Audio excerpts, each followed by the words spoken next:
Hello, everyone. I'm so excited to be here. Please bear with me while I pull up my speech on my computer. I've had some technical difficulties, so just stand by.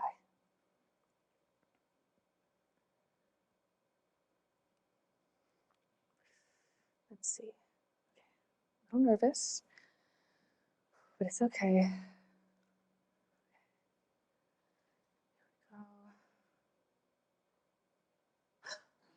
Oh my God. Okay, I'm feeling really stupid right now because I just deleted my presentation.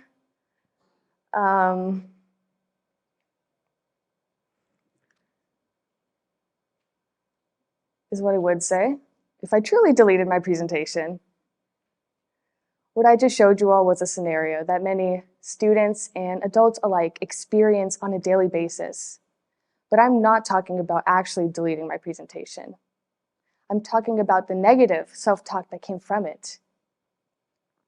In my case, I would have made a mistake.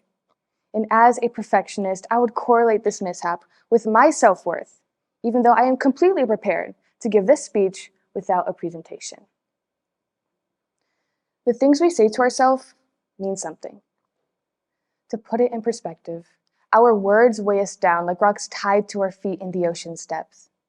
We try to push and hold our breath, but the icy comments that fill the water make it hard to think. Our perception is fogged by waves of doubt. Being our biggest critic truly feels like drowning on land. Now, some of you may be thinking that being self-critical is simply seeking self-improvement. But the unforgiving waters of worry and disapproval can cause this negativity to go unnoticed. This is why talks like mine are important, because they drive awareness to the inner critic. However, it wasn't until I became self-aware that I realized how much I could learn from my own topic. You see, for 1 week, I used a red marker and drew a tick on my arm every time I said something negative to myself. And in total, using common examples like I'm dumb, I'm stupid, or other variations in the beginning of my presentation, I used an inner critic 101 times. As you can imagine, there was a lot of red on my arm that week. Think about it. Would your week look similar to mine's? Or would some days be slightly different? I found a trigger I had was the more academic stress, the more negative self-talk that came from it. But what would be your trigger in your life? Now, I knew that if I wanted to give a speech about mental health, I would have to use research that could improve my own. So throughout the process of learning about psychology of the inner critic and how to combat it, 3 main factors immediately stood out. One of them being our mindset, a mental frame or lens that selectively organizes and encodes information, according to Dr. Aaliyah Crum, a principal investigator at Stanford's Mind and Body Lab. Well, many of you have probably already heard the difference between a fixed and growth mindset. Applying the growth mindset in our daily life is deeper than making statements like, I like to try new things. And parents, you'll all want to listen to why.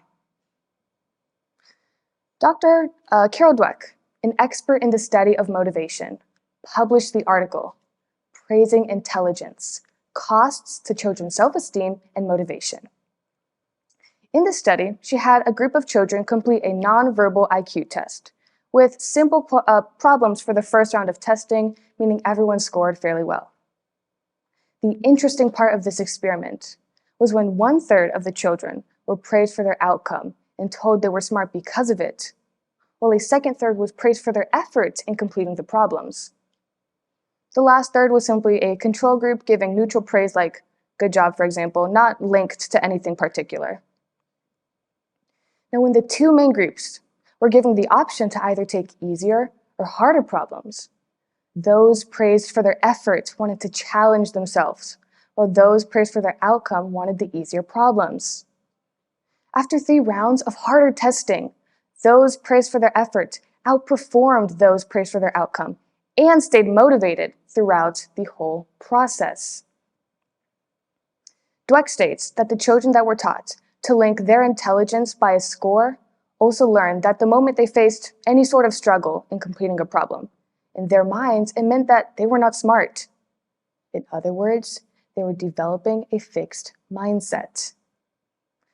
The main point of this experiment shows that being conscious of the way we praise our efforts in daily tasks or in relation to intelligence, a common trigger of the inner critic, is part of developing a growth mindset. But let's stray away from testing and focus on soft skills. And while praising our efforts is applicable, again, to daily situations, what about standing up on a stage and public speaking? This is where my second point comes in. The stress is enhancing mindset. This mindset teaches us that we should not focus on the raw effects of stress, but rather choose to believe it will help us in a challenging situation. For example, instead of focusing on my wobbling knees and racing heart, I'm choosing to believe that this heightening of my senses will help me deliver the best speech I possibly can, because all of my focus is going into it. After all, we stress because we care, and constantly pushing away our stress can get us farther from the goals we set. To connect the two mindsets, being conscious of the way we praise our effort, in addition to using stress as a motivator in challenging situations, allows us to fully engage the growth mindset, decreasing the grasp our inner critic holds on us.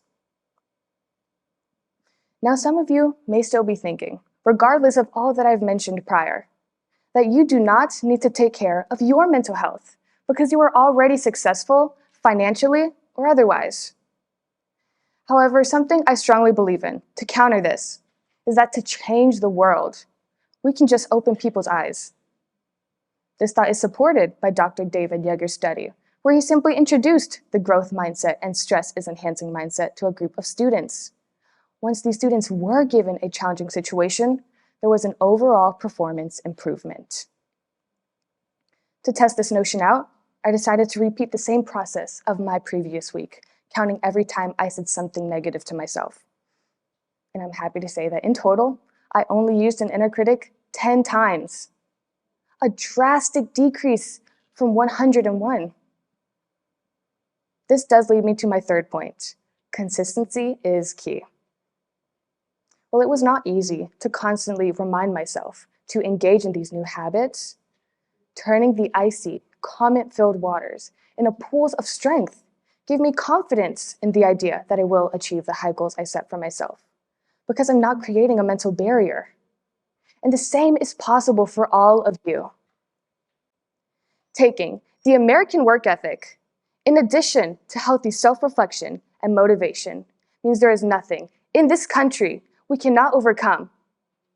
In fact, Steve Jobs once famously said, "The people who are crazy enough to think they can change the world are the ones who do." I would like to add that it is not until we believe in our potential that we can justify the expectation for others to do so as well. Thank you.